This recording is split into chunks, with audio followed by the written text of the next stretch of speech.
Her billionaire ex mocked her with his new woman at the New Year party until midnight. Her new husband arrived with her triplets. "What is this?" Elijah demanded, champagne glass frozen midair, his face draining of color. "What kind of sick game are you playing, Mara?" "No game," Mara replied calmly, kneeling to gather three identical dark-haired boys into her arms as camera flashes captured the moment. Elijah Ravenscroft, meet Noah, Owen, and Caleb. They turned 3 last month. Elijah's pregnant fiancée stepped back, her diamond-draped hand instinctively covering her baby bump. "Elijah? Who are these children?" "They can't be mine," Elijah sputtered, eyes locked on the 3 boys who shared his distinctive green eyes and patrician nose. "The doctors said you couldn't." "The doctors said stress might be affecting fertility," Mara corrected, rising to her feet as her husband Lucas placed a protective hand on her shoulder. "The stress of living with you, specifically." "I never lied," she continued, her voice carrying across the now silent ballroom. "You just never stayed long enough to listen. And I didn't need your money, I needed a partner who wouldn't abandon me when things got difficult." Welcome to Mr. Stevens Stories, beautiful family. If you're new here, hit that subscribe button right now so you don't miss our next journey of redemption and justice. Today, we're diving into a story about a woman who found real love after being discarded, and the moment her ex-husband realized what he truly lost wasn't just a wife, but 3 sons he never knew existed. Let's begin. 3 hours earlier, Mara Hale stood near the grand windows of the Meridian Gallery, watching snowflakes dance against the Crownspire city skyline as the elite of society mingled around her. She hadn't wanted to come to this New Year's gala, but some battles were worth fighting. And some lies were worth ending. Her champagne tasted bitter despite its $100 per glass price tag. Across the room, Elijah Ravenscroft commanded attention without effort, his tailored tuxedo and trademark confidence making him the gravitational center of every conversation. Beside him, draped in diamonds and designer silk, Celine Ward glowed with the distinctive radiance of early pregnancy, her hand protectively curved around her barely visible bump. "You look beautiful tonight, Mara," said Andrea Collins, one of the few genuine people in Crownspire's social circle. "I was surprised to see your name on the guest list." "So was I," Mara replied, smoothing the simple lines of her midnight blue gown. "But Elijah specifically requested my presence." Andrea's eyes widened. "After 3 years of silence? Why now?" Mara's gaze shifted to where Elijah stood, his hand possessively placed on Celine's lower back. "I suspect it's to make sure I witness tonight's announcement in person." "You mean the pregnancy?" "Everyone already knows." "I think there's more," Mara said quietly, checking her watch. 9:45 p.m. Just over 2 hours until midnight. Until the truth. "Are you okay being here?" Andrea asked. "After everything?" Mara's smile didn't reach her eyes. "I've survived worse." The whispers followed her like shadows as she moved through the crowd. "Poor thing, still alone. Heard she couldn't conceive. He upgraded, didn't he?" Mara kept her head high, ignoring the pitying glances. These people knew only the version of events Elijah had carefully cultivated, that his ex-wife had been unable to give him children, that their marriage had crumbled under the weight of her failure. None of them knew the truth. Not yet. Another barren year ends, Elijah's voice carried deliberately as he raised his glass, eyes finding Mara's across the room. "To new beginnings, new life, and leaving disappointments behind." The gathered guests tittered politely, but their eyes darted between Elijah and Mara, hungry for drama. Everyone remembered their divorce, the tech mogul and his defective wife, as tabloids had cruelly phrased it. Mara sipped her water, her face a careful mask of indifference. She had expected the public jabs. It was Elijah's way of asserting control, of reminding her, and everyone watching, that he had won. Her phone vibrated in her clutch. A text from Lucas, *, were at the hotel. Boys excited about their midnight adventure. Still sure about this? Asterisk. Mara smiled, typing back, asterisk never more certain. See you at 11:50 asterisk. Messaging your date. Elijah materialized beside her, Celine clutching his arm. Or are you here alone? Again. Brave of you to show up, Celine added, her tone dripping with false sympathy. Most women would have declined the invitation. Most women aren't me, Mara replied, her voice steady despite the thundering of her heart. Indeed, Elijah smirked. Celine just had her 5-month scan. It's a boy. Everything I always wanted. The emphasis on always wasn't subtle. It was a deliberate reminder of what their marriage had supposedly lacked. Everything? Mara asked, the question hanging between them like frost. Celine smiled with practiced sympathy. We're hosting a baby shower next month. You should come. It might be healing for you. Mara tucked her phone away, meeting Elijah's gaze directly. You know, healing takes many forms. Sometimes it's about letting go. Sometimes it's about standing up for your truth. Still speaking in those self-help platitudes, Elijah chuckled, turning to Celine. She used to leave little inspirational notes around our house. As if positive thinking could fix her situation. Mara's smile remained unshaken. You're smiling, Elijah noted with confusion. Did you finally accept reality? Reality is rarely what we think it is, Mara answered. Congratulations on your pregnancy, Celine. I truly hope you get everything you deserve from this relationship. She turned and walked away, leaving Elijah staring after her, slightly unsettled by her composure. This wasn't the broken woman he had expected. The grand ballroom of the Meridian Gallery sparkled with crystal chandeliers and ice sculptures, the walls lined with priceless artworks Mara had once helped curate during her marriage to Elijah. Waiters circulated with champagne and canapes as a string quartet played in the corner. It was exactly the kind of excessive display Elijah had always insisted upon, appearances above substance, image above authenticity. Ladies and gentlemen, the gallery director announced at 11:30 p.m. Mr. Ravenscroft would like to say a few words before our midnight celebration. Elijah guided Celine to the center of the room, positioning them beneath the main chandelier, perfect for photos, perfect for attention. Friends and colleagues, he began, his voice carrying effortlessly. As we prepare to welcome the new year, Celine and I wanted to share our joy with all of you. Many of you know that I've waited a long time to start a family. His gaze found Mara in the crowd, the implication clear. Tonight, I'm pleased to announce not only that we're expecting our first son in the spring, but also, he pulled a velvet box from his pocket, that Celine has agreed to become my wife. Gasps and applause filled the room as he opened the box to reveal a diamond the size of a small planet. Cameras flashed as he slipped it onto Celine's finger, who beamed triumphantly. To family, Elijah declared, raising his glass again. Something some of us are simply meant to have. The crowd cheered.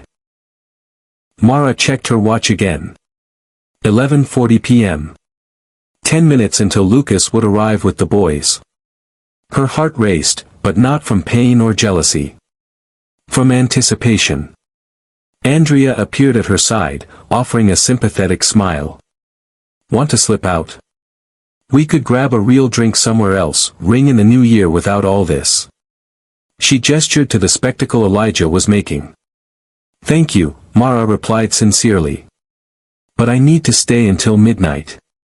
There's something I'm waiting for. You're different, Andrea observed. When you left 3 years ago, you were shattered. But now, you seem peaceful. Mara smiled, genuine this time. I found what I was always looking for. Just not where I expected to find it. At 11:50 p.m., Mara's phone vibrated again. Asterisk we're here. In position by the main doors, asterisk. The glittering crowd began gathering for the midnight countdown. Champagne flutes were distributed. Elijah and Celine stood front and center, her massive engagement ring catching the light with every gesture. 1 minute to midnight, the gallery director announced. Please join in the countdown. Mara made her way closer to the main entrance, heart pounding in her chest. 3 years of silence were about to end. 3 years of rebuilding her life in private while Elijah controlled the public narrative. Tonight, reality would be restored. The crowd began counting down. 10. 9. 8. Asterisk. The grand doors of the Meridian Gallery swung open. 7. 6. 5. Asterisk. Lucas entered, his confident stride carrying him through the startled crowd. Behind him came Noah, Owen, and Caleb, holding hands in a line, their solemn little faces scanning the room for their mother. 4. 3. Asterisk. Mommy, they called, spotting her and breaking formation. 2. 1. Asterisk. Happy New Year. As confetti rained from the ceiling and Bald Lang's sign began to play, Mara knelt down, arms wide, gathering 3 squirming bodies against her. The room fell into stunned silence despite the music, all eyes on the reunion unfolding. You did so well waiting in the car with Daddy, she praised, kissing each small forehead. Lucas reached her side, placing a protective hand on her shoulder.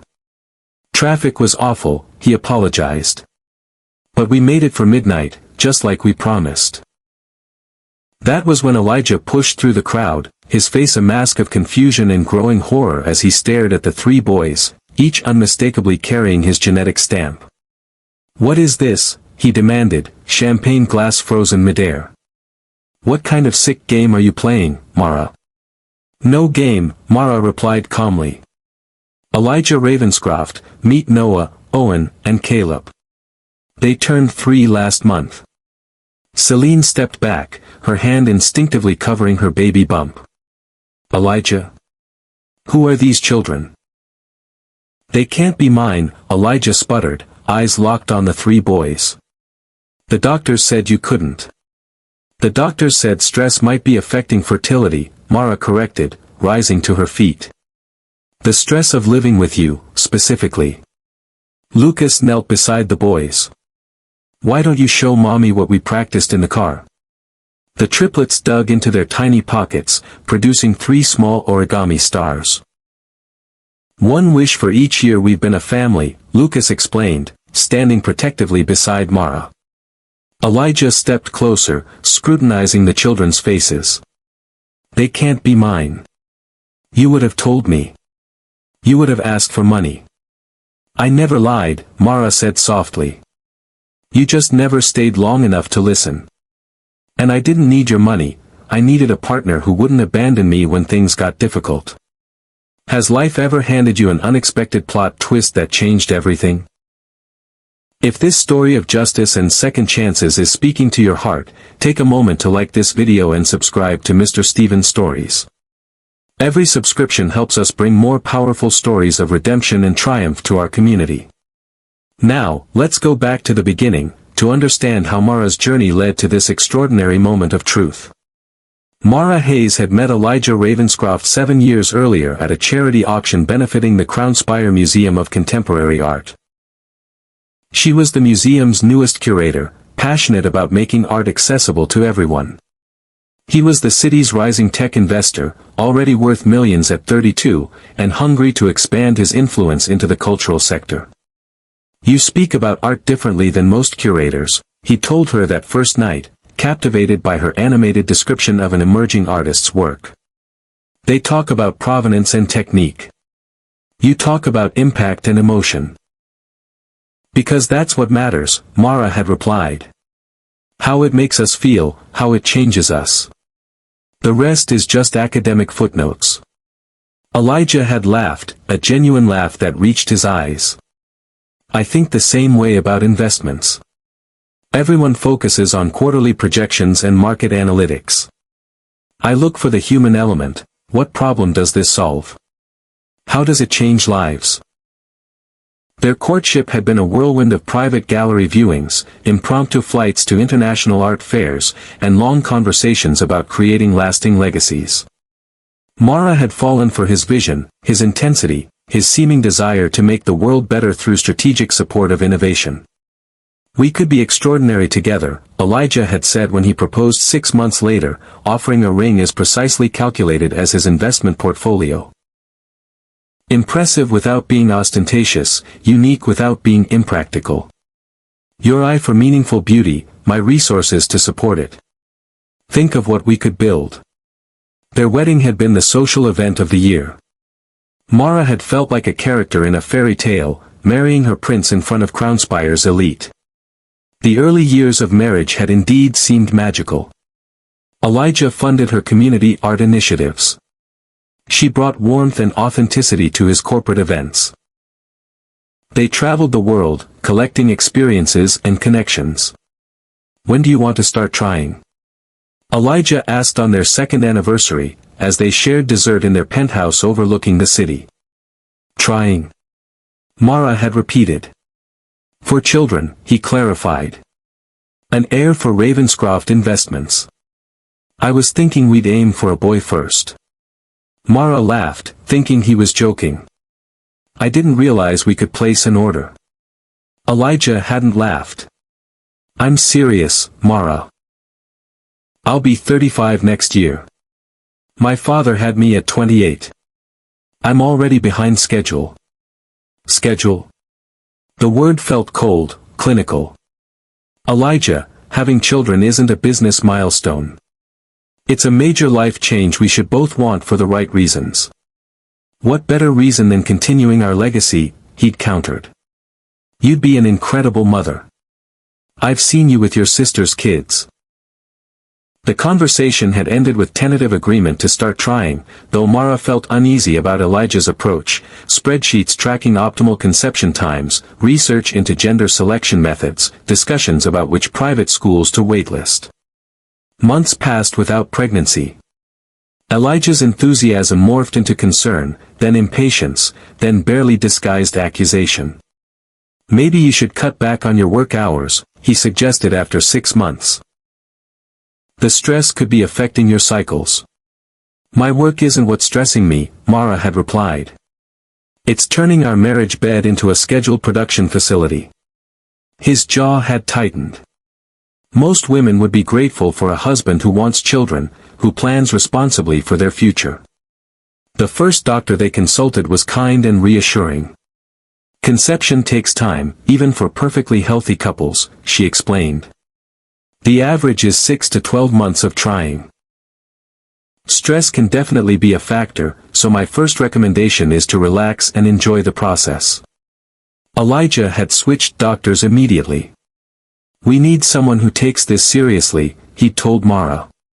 "Not some New Age believer in positive thinking."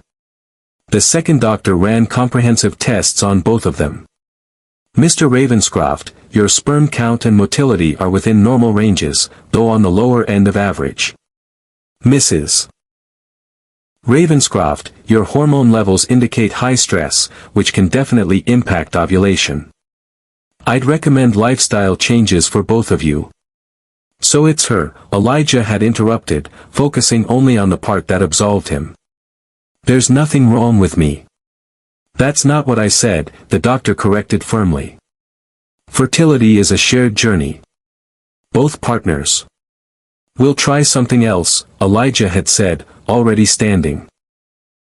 As their third anniversary approached, their home life had deteriorated into tense silence punctuated by mechanical intimacy timed to Mara's fertility app.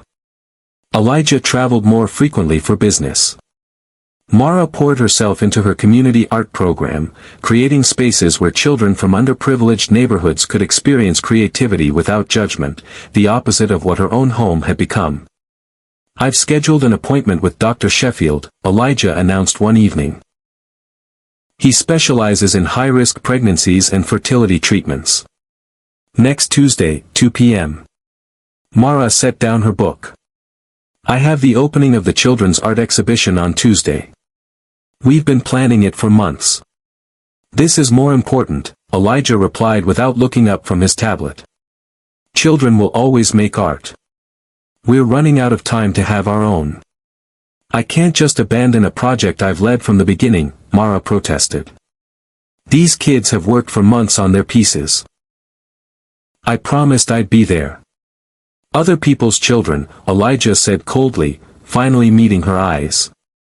You seem to have plenty of time and energy for them. Just not for having our own. The argument that followed was bitter, with years of resentment spilling out. Elijah accused Mara of not really wanting children with him. Mara accused him of wanting an heir, not a child to love. Maybe if you weren't so obsessed with controlling every aspect of conception, it would happen naturally. She finally shouted, tears streaming down her face. Maybe if you were the woman I thought I married, I'd already have a son, he fired back. Mara had spent that night in their guest room, crying until exhaustion claimed her. The next morning, Elijah left before dawn for a business trip to Tokyo. The distance between them had never felt greater. While he was away, Mara noticed changes in her body, unexpected fatigue, sensitivity to smells, occasional nausea in the mornings. Hope fluttered cautiously in her heart. Could it finally be happening? She scheduled an appointment with Dr. Reynolds, a new fertility specialist recommended by her friend Andrea, without telling Elijah. After so many disappointments, she wanted to be certain before raising his hopes. Mrs. Ravenscroft, Dr. Reynolds said after reviewing her test results, your hormone levels suggest you may have conceived recently. I'd like to do an ultrasound to confirm. Mara's heart raced as she lay on the examination table, the cool gel spreading across her abdomen. Dr. Reynolds moved the wand slowly, her expression shifting from concentration to surprise. Well, she said, turning the screen toward Mara. This explains your extreme fatigue. Do you see these 3 distinct sacs? Congratulations, Mrs. Ravenscroft. You're carrying triplets. Tears of joy streamed down Mara's face as she stared at the tiny flickers of life inside her. After all the disappointment and blame, she was carrying not 1 but 3 children. Is this natural? She asked, voice trembling. Completely, Dr. Reynolds confirmed. Triplets do run in families sometimes. Do you have multiples in your family history? Mara nodded. My grandmother was a twin. But Elijah will be shocked. When is your husband returning from his trip? We should discuss special considerations for a multiple pregnancy. Tonight, Mara replied. I'll tell him immediately. She floated home on a cloud of joy, planning how to share the miraculous news. She would make his favorite dinner, perhaps wrap 3 tiny pairs of booties. This would heal everything between them. But when she arrived home, she found Elijah's assistant boxing up documents in his office. Ms. Hayes, the young woman said, using Mara's maiden name with deliberate coldness. Mr. Ravenscroft asked me to collect some files. He'll be staying at the Archer Hotel for the foreseeable future. What? Mara felt the floor tilt beneath her. He's back from Tokyo but not coming home. Why? The assistant avoided her eyes. I'm not privy to Mr. Ravenscroft's personal decisions. I'm just following instructions. Ice formed in Mara's veins. Call him, please. Tell him I need to speak with him urgently. Tell him it's about our future. The woman hesitated, then made the call, speaking quietly into her phone. Sir, Mrs. Ravenscroft insists on speaking with you. Says it's urgent, about your future. Yes, sir. She handed the phone to Mara with visible reluctance. Elijah, Mara began, heart pounding. I need to see you. I have important news. I have news too, he cut her off, his voice distant. I've instructed my lawyers to prepare divorce papers. This isn't working, Mara. We both know it. Divorce? The word felt like a physical blow. Elijah, please, listen to me. It's better this way, he continued as if she hadn't spoken. A clean break. The prenup is clear. You'll be taken care of, but I need to move forward with my life. With someone who shares my priorities. The implication struck Mara like lightning. Someone? There's someone else already?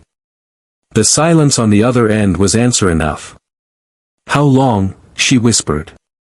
That's not relevant, Elijah replied stiffly.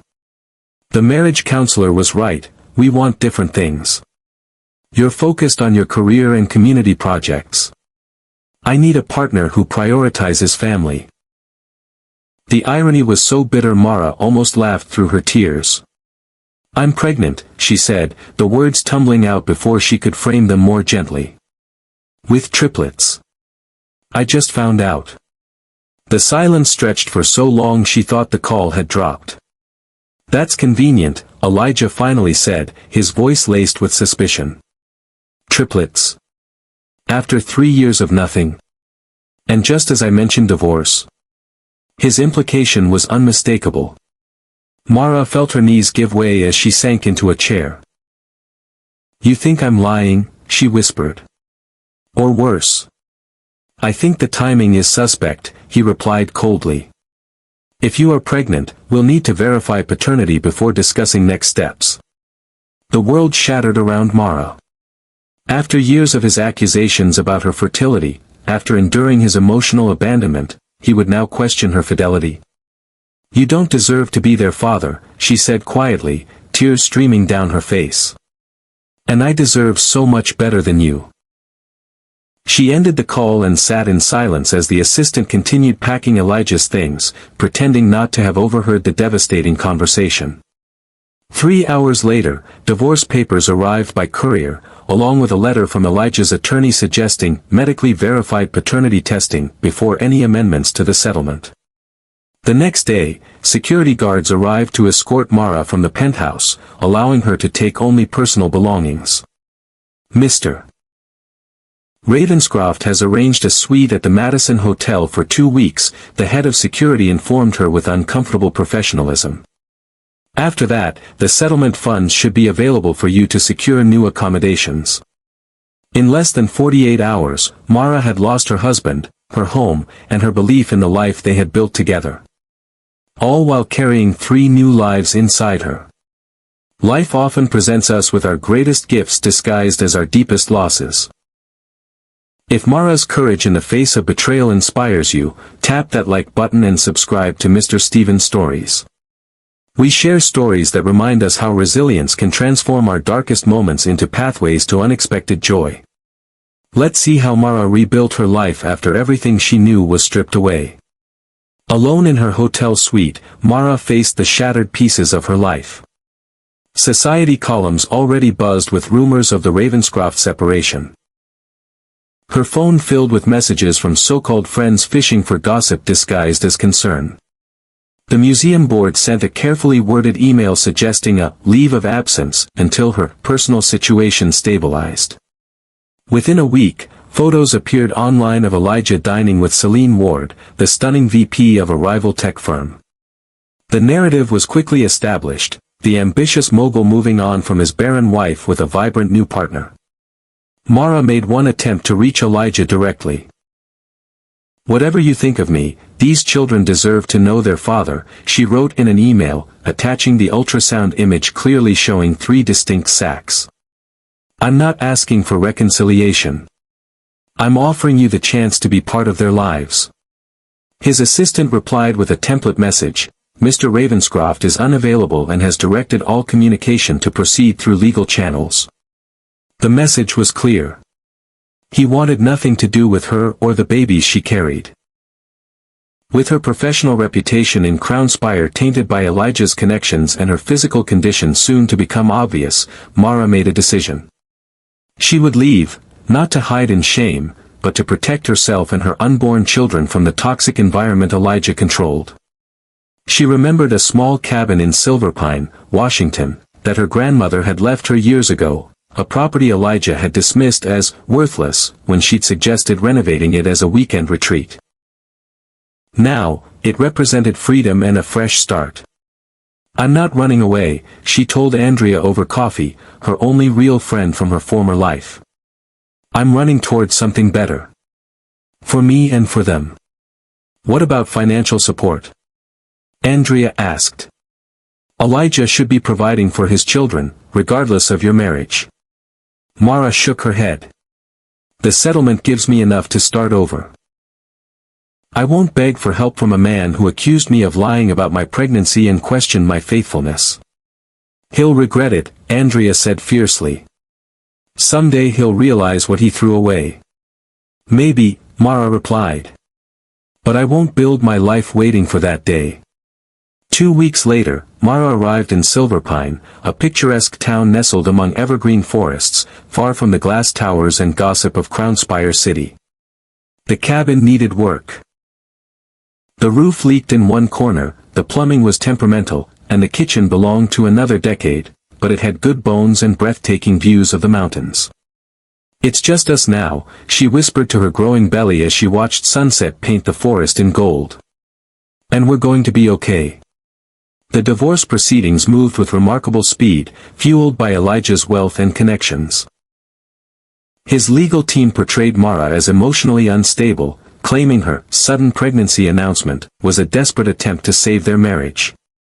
Rather than fight publicly, Mara accepted a modest settlement, enough to renovate the cabin and provide for her immediate needs. She never contested Elijah's request to waive his parental rights. If he could so easily discard her and question her integrity, he didn't deserve to know his sons. As her body changed, Mara found unexpected peace in Silverpine. The small town offered anonymity and kindness. She took remote consulting work for art collectors, leveraging her expertise without revealing her location or condition. "You're carrying 3," exclaimed Dr. Morris, the local physician, during her first checkup in Silverpine. "My goodness, you'll need help, especially in the later months. Do you have family nearby?" "No," Mara admitted. "It's just me." Word spread in the way it does in small communities. The next day, a casserole appeared on her porch. Then offers to help with the cabin renovations. The retired carpenter who fixed her leaking roof refused payment. The owner of the local diner insisted she take home extra portions for the babies. For the first time in years, Mara experienced community without expectations or judgment. These people didn't care about her designer clothes or social connections. They saw a woman preparing to bring 3 lives into the world alone, and they stepped up. But the pregnancy was difficult. By her 7th month, Mara was on partial bed rest, her small frame straining under the weight of 3 growing babies. Managing alone became increasingly challenging. "You need a mother's helper," Dr. Morris insisted during a home visit. "Someone to handle the heavy lifting until the babies arrive." "I can't afford full-time help," Mara admitted. "I might have a solution," the doctor replied. "My nephew, Lucas Grant. He's an architect who works remotely.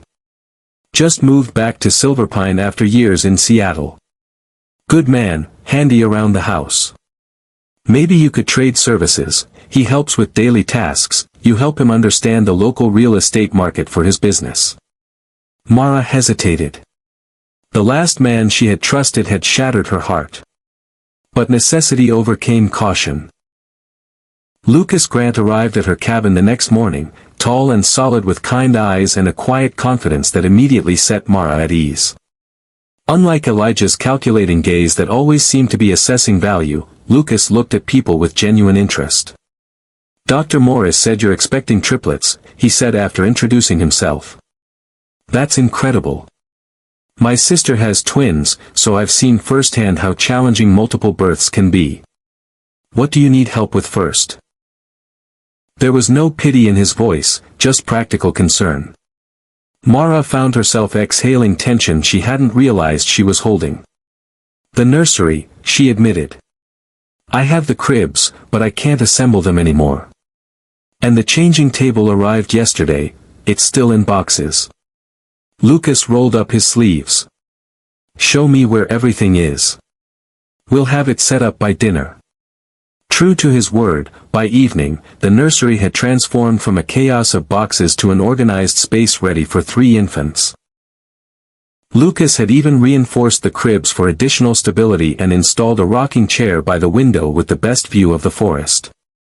"This is incredible," Mara said, fighting unexpected tears. "Thank you." "Happy to help," he replied, his smile reaching his eyes. "Same time tomorrow. I noticed your front steps need a railing. Not safe for a woman carrying triplets." Lucas became a daily presence in Mara's life. He arrived each morning with fresh bread from the local bakery, completed one household project after another, and often stayed for dinner, listening to Mara's stories about art and travel without the dismissive impatience Elijah had always shown for her passions. He never asked about the baby's father. Never questioned why a clearly educated, sophisticated woman was hiding in a small town. He simply offered his presence and his help, expecting nothing in return. When Mara's water broke 6 weeks early, it was Lucas who drove her to the hospital, his calm voice keeping her focused through contractions that came too fast, too hard. "You're doing great," he assured her, his hand steady under hers. "Breathe with me. That's it." He waited through 18 hours of labor, never leaving the hospital. When the doctors performed an emergency C-section as Mara's blood pressure plummeted dangerously, it was Lucas who paced the waiting room, who spoke with the nurses, who made sure everything was ready for when 3 tiny boys entered the world. Noah, Owen, and Caleb Hale were born small but mighty, each under 5 pounds but with strong lungs and their mother's determination. When Mara finally woke from the anesthesia, Lucas was sitting beside her bed. "They're beautiful," he told her, eyes bright with emotion. "All 3 of them. The nurses said I could take you to see them when you're ready." "You stayed," Mara whispered, disbelief coloring her words. "Of course I stayed," he replied simply. "You needed someone to be here." The first months with the triplets were a blur of feedings, diaper changes, and too little sleep. Lucas continued to show up, not just for the big moments but for the mundane daily challenges. He learned to change diapers with surprising skill, could tell the identical boys apart before even Mara sometimes, and spent countless nights walking a colicky Owen so Mara could get a few hours of rest. "You don't have to do this," she told him one evening, as he gently rocked Noah while she fed Caleb. "This isn't what you signed up for." "I didn't sign up for anything," Lucas responded, his voice soft so as not to disturb the baby. "I'm here because I want to be." By the time the triplets were 6 months old, Lucas had become family. He never pressured Mara for more, content to be whatever she needed, a friend, a support, a co-parent in all but name. As the boys grew from infants to toddlers, developing distinct personalities despite their identical appearances, Mara watched Lucas with them, patient, attentive, fully present in a way Elijah would never have been even if he had stayed. Noah, the oldest and most serious, loved when Lucas taught him about building blocks and structural integrity. Owen, the mischievous middle triplet, thrived on Lucas's playful energy during their backyard adventures. Caleb, the contemplative youngest, would sit for hours in Lucas's lap as they looked through picture books together. When the boys took their first steps, it was Lucas who captured the moment on video, his proud laughter providing the soundtrack to their wobbly progress. When they said their first words, Lucas celebrated each milestone as if they were his own children. Sometimes what appears to be our greatest loss clears the path for our greatest blessing. If this story of finding true family resonates with you, take a moment to hit that like button and subscribe to Mr. Stephen's Stories. Your support helps us continue sharing these powerful journeys of healing and redemption. Now, let's discover how Mara's past finally catches up with her present in the most unexpected way. On the triplets' second birthday, after the small party with local friends, Lucas helped Mara clean up while the boys slept, exhausted from excitement. "I have something to ask you," he said, suddenly serious. "And I want you to take your time answering." Mara tensed, fear fluttering in her chest. Was he finally tired of helping raise another man's children? Had the novelty worn off? Instead, Lucas took her hand and led her to the porch swing, sitting beside her under the star-filled silver-pine sky. "These past 2 years have been the most meaningful of my life," he began. "Watching you build this beautiful life for your sons, seeing them grow, being allowed to be part of it has been an incredible gift." "Lucas. Please let me finish," he said gently. "I love you, Mara. I think I've loved you since that first day when you stood in your kitchen, 8 months pregnant with triplets, directing me on proper crib assembly with such fierce determination." Mara laughed through sudden tears. "And I love Noah, Owen, and Caleb as if they were my own," he continued. "I don't need to know about their biological father or why he isn't in the picture. That's your story to share if and when you want to. But I want you to know that I'm here. Not temporarily, not conditionally, I'm here for all of you, however you'll have me." From his pocket, he withdrew a simple ring, moonlight catching on its modest diamond. "Mara Hale, would you do me the extraordinary honor of becoming my wife? Of letting me be a father to your sons not just in practice but in name?" For a moment, Mara couldn't speak, overwhelmed by the contrast between this honest proposal and the calculated partnership Elijah had offered. Lucas wasn't asking for a merger of assets or a biological heir. He was asking to formalize the family they had already built. "Yes," she whispered, voice breaking with joy. "Yes, Lucas. There's nothing I want more." Their wedding was a simple affair in the backyard of their cabin, now expanded and renovated by Lucas's skilled hands into a proper family home. The triplets, not yet 3, served as ring-bearers, solemn in their matching suits as they carried a small pillow together, each holding a corner. Life settled into a joyful rhythm. Lucas's architecture business flourished as he specialized in eco-friendly mountain homes. Mara continued her art consulting remotely, gaining a reputation for her discerning eye and ethical approach. The triplets thrived under the love of both parents, growing into confident, kind little boys who looked identical to strangers but had distinct personalities their parents celebrated. Mara had successfully created a new life, separate from her painful past. Then the invitation arrived. A thick cream envelope with the Ravenscroft Industries logo embossed in gold appeared in their mailbox. Inside was an invitation to the company's annual New Year's Gala at the Meridian Gallery in Crown Spire City, the most prestigious social event of the year. Why would they invite me? Mara wondered aloud, showing Lucas the envelope. Elijah and I have had no contact for over 3 years. Perhaps it's an administrative oversight, Lucas suggested. Someone using an old guest list. But the handwritten note inside suggested otherwise. Your presence is specifically requested. E.R. A quick internet search revealed what Mara had intentionally avoided knowing. Elijah Ravenscroft had been dating Celine Ward publicly since shortly after their divorce. Recent society pages showed them at various events, Celine's hand often resting protectively over her stomach. They were expecting. The heir Elijah had always wanted was finally on its way. He wants to flaunt his new life, Mara realized, a familiar ache blooming in her chest. To show everyone he was right to leave his barren wife. Lucas took her hand. "You don't have to go. His games and power plays have nothing to do with our life here." Mara stared at the invitation, years of accumulated hurt and injustice crystallizing into clarity. "No," she said finally. "I think I do need to go. Not for him, but for me. To close that chapter completely." "Then I'll go with you," Lucas said without hesitation. "Actually," Mara replied, a plan forming, "I'd like you to come, but not immediately with me. And I'd like to bring the boys." Lucas raised an eyebrow. "You want to bring our 3-year-olds to a formal gala?" "Just for a few minutes," Mara explained, her eyes sparkling with a determination Lucas recognized. "I think it's time Elijah Ravenscroft learned about the sons he never bothered to know about. The sons he accused me of inventing. They planned carefully." Mara would attend alone, arriving early. Lucas would bring the boys just before midnight, the traditional moment of new beginnings. The triplets, though young, understood they were going on a special adventure to meet someone from Mommy's past.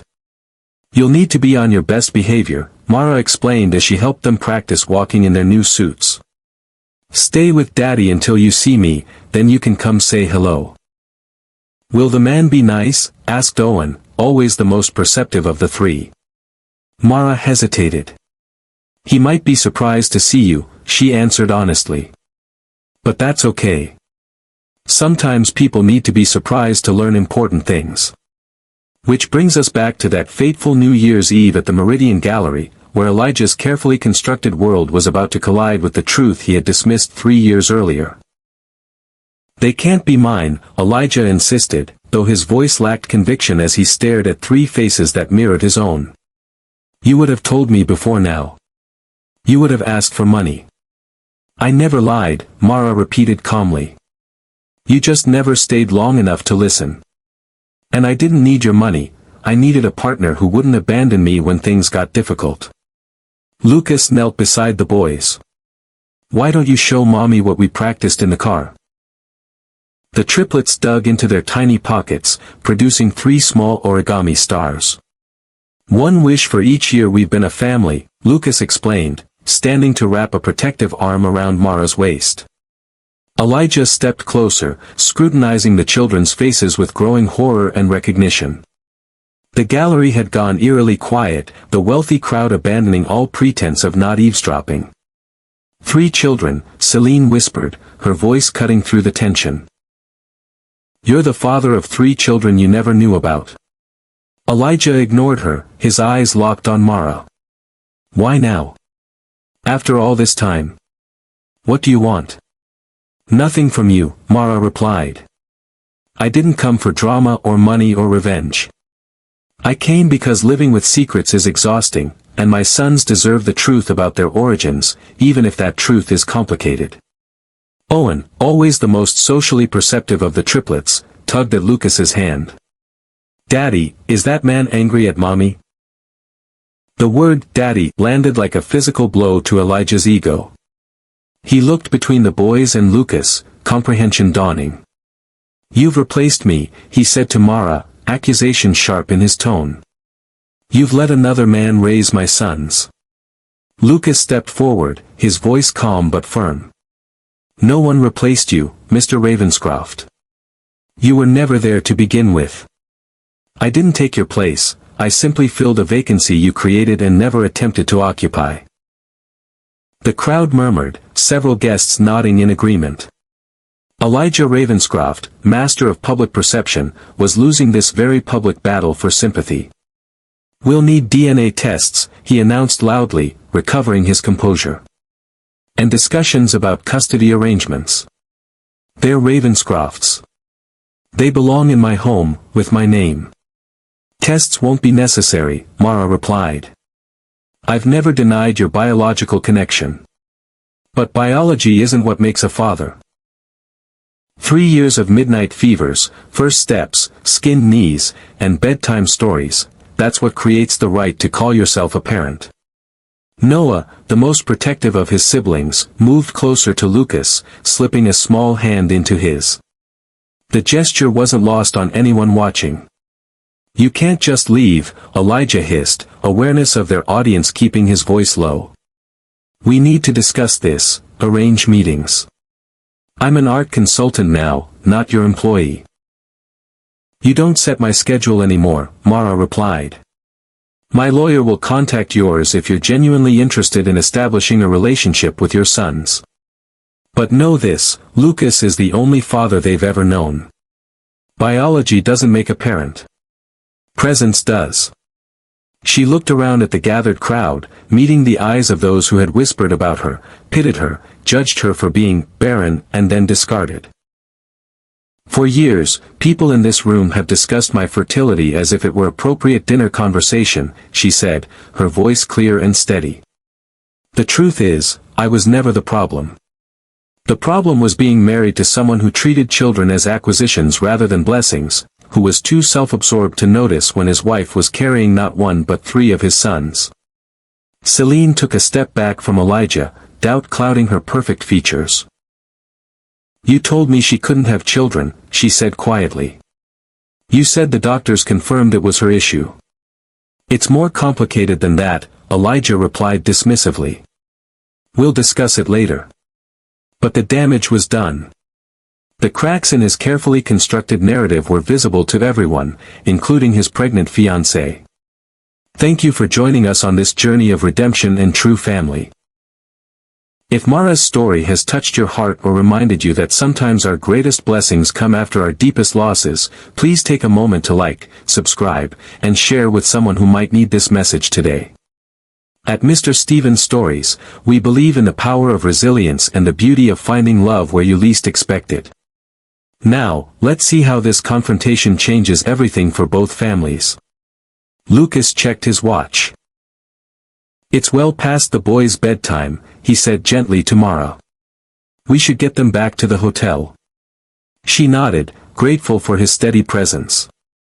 As they gathered the triplets, who were beginning to rub their eyes with exhaustion, cameras flashed, society photographers capturing what would undoubtedly be tomorrow's headline story. Near the door, Mara paused, turning back to Elijah. Happy New Year, she said simply. May you find what truly matters before it's too late. Outside in the gentle snow, Lucas helped buckle the drowsy boys into their car seats while Mara took a deep breath of the crisp midnight air. The weight of secrets and pretense lifted from her shoulders. Are you okay? Lucas asked, wrapping his arms around her. I am, she answered honestly. Better than I've been in a very long time. Was it worth it? Coming back, facing him. Mara gazed at their 3 sleeping sons, peaceful despite the drama they'd just witnessed. Yes. Not for revenge or justice, but for closure. They deserved to know the truth, and so did he. What happens next is up to him. The following weeks brought exactly what Mara had expected: legal notices, demands for DNA testing, and emergency custody filings. Elijah Ravenscroft, accustomed to acquiring whatever he desired, approached fatherhood as he did business acquisitions, with aggressive tactics and little regard for the human element. Mara and Lucas retained Angela Winters, the best family lawyer in Silverpine, a formidable woman who specialized in high-conflict custody cases. He's requesting emergency custody? Angela asked during their first meeting, reviewing Elijah's filing with raised eyebrows. On what grounds? He claims I concealed the children from him deliberately, denying his paternal rights, Mara explained. Angela made a note. And did you inform him of your pregnancy? Yes. Once before he left me, though he dismissed it as unimportant at the time, and again when I told him I was carrying his children. He accused me of lying about the paternity. Perfect, Angela smiled grimly. Men like Ravenscroft count on intimidation and resources to get what they want. But family court isn't corporate law. Here, the best interests of the children come first, not the desires of wealthy fathers who suddenly decide they want to play daddy. The DNA tests confirmed what was already visibly obvious: Elijah was indeed the biological father of all 3 boys. But the judge assigned to their case, a no-nonsense woman named Judge Rivera, was unimpressed by Elijah's demands. Mr. Ravenscroft, she said during their first hearing, while biology is certainly a factor in determining paternal rights, it is not the only factor, particularly in cases where the biological father has been absent for the child's entire life. This court will need to evaluate what arrangement best serves these children's emotional well-being and stability. The evaluations that followed were thorough and revealing. Court-appointed psychologists interviewed all parties and observed the triplets with both Mara and Lucas and, separately, with Elijah. The reports painted a clear picture. The minor children display secure attachment behaviors with both their mother and Mr. Grant, wrote Dr. Levinson, the court's psychological evaluator.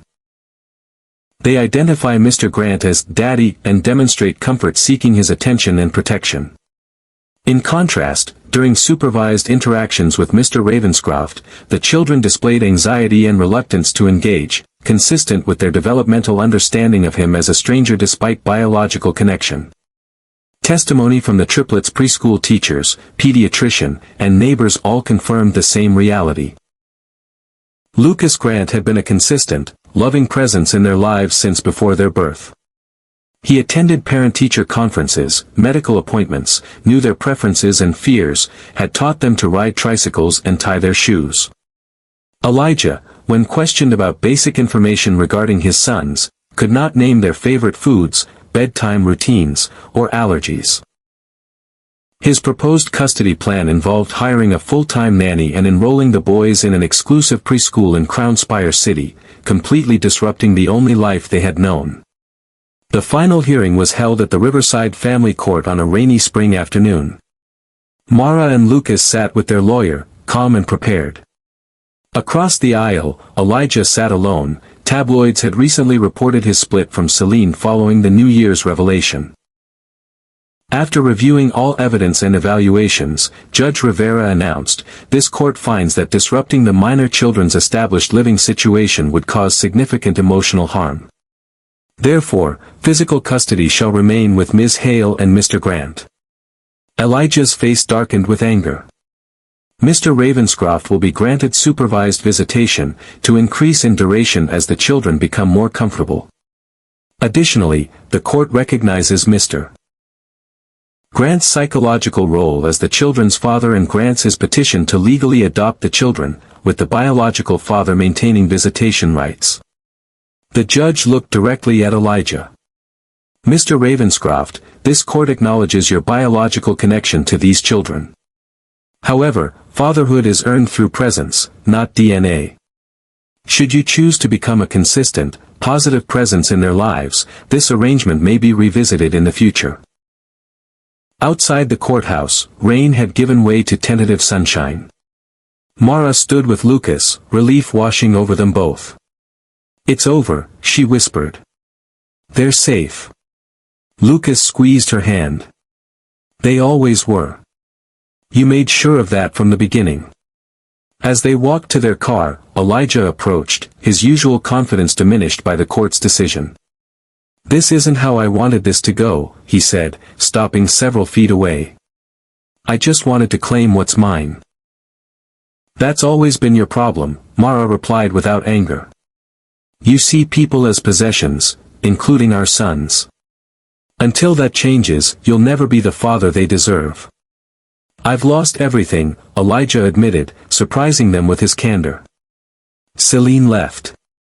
"The board is questioning my judgment after the publicity. And now the court says I'm not fit to raise my own children." For the first time, Mara felt a flicker of compassion for her ex-husband. "You haven't lost everything, Elijah. You've been given an opportunity. Not to possess 3 little boys, but to know them. To earn their trust. To become someone they might someday call dad because they want to, not because a court ordered it." Elijah looked up, a glimmer of understanding crossing his features. "Do you think they could ever accept me?" "Children have remarkable capacity for love," Lucas answered. "But they need consistency, honesty, and patience. If you're willing to provide that. To show up for them as they are, not as extensions of your legacy, then yes, there's hope." 1 year later, the Grants' farmhouse in Silverpine bustled with activity as they prepared for the triplets' 4th birthday celebration. Noah, Owen, and Caleb raced through the yard, their identical faces alight with excitement as Lucas helped them set up a treasure hunt for their friends. Mara arranged cupcakes on the dining table, each decorated with a different superhero emblem. The boys had recently developed distinct preferences despite their identical appearance.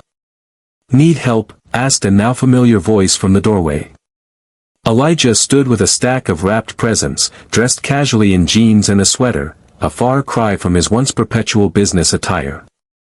"Thanks for coming early," Mara greeted him. "The boys have been asking when you'd arrive." Their relationship had evolved over the past year into something neither of them had anticipated. Not friendship exactly, but a mutual respect built around their shared love for 3 little boys.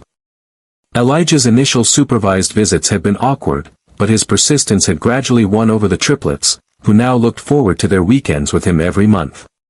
He had surprised everyone by moving to a modest home just 20 minutes from Silverpine, stepping back from his CEO role to a board position that allowed more personal time. The man who once measured success in acquisitions and assets now proudly displayed finger paintings in his home office and kept a calendar marked with preschool events. Uncle Elijah. Owen spotted him first, racing toward the house with his brothers close behind. "Did you bring the rocket kits you promised? Would I forget something that important?" Elijah laughed, setting down the gifts to receive 3 enthusiastic hugs. "They're in the car, but we'll save them for after the party. Your mom and dad should supervise the launch." The ease with which he acknowledged Lucas's role as their father would have been unimaginable a year ago. But witnessing the security and love the boys received from both Mara and Lucas had gradually shifted something fundamental in Elijah's understanding of family. Later, as children from town enjoyed cake in the backyard, Elijah found himself standing between Mara and Lucas, watching the triplets demonstrate their new scooters to their friends. "Thank you," he said quietly, "for allowing me to know them. I understand now what you meant about presence being more important than biology." "They're lucky to have so many people who love them," Lucas replied, genuine in his acceptance of Elijah's place in their lives. "I was so wrong," Elijah admitted. "About what makes a family, about what matters. I nearly missed this, being part of their lives, because I was too focused on ownership instead of relationship." Mara smiled, watching her sons in their element, secure, happy, surrounded by love from multiple sources. "It's never too late to learn what truly matters," she said. As the afternoon sun cast long shadows across the yard, Mara reflected on the journey that had brought them here. The pain of her marriage's end had given way to something far more beautiful than she could have imagined. She had never been broken.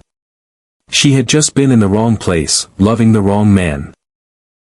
And when she finally chose herself, she gained everything that mattered, not just the 3 precious boys who shared her blood, but the man who shared her heart, and even the peaceful resolution with their biological father that gave her sons the extended family they deserved. Sometimes, Mara realized, what looks like an ending is really just the universe making space for something better to begin.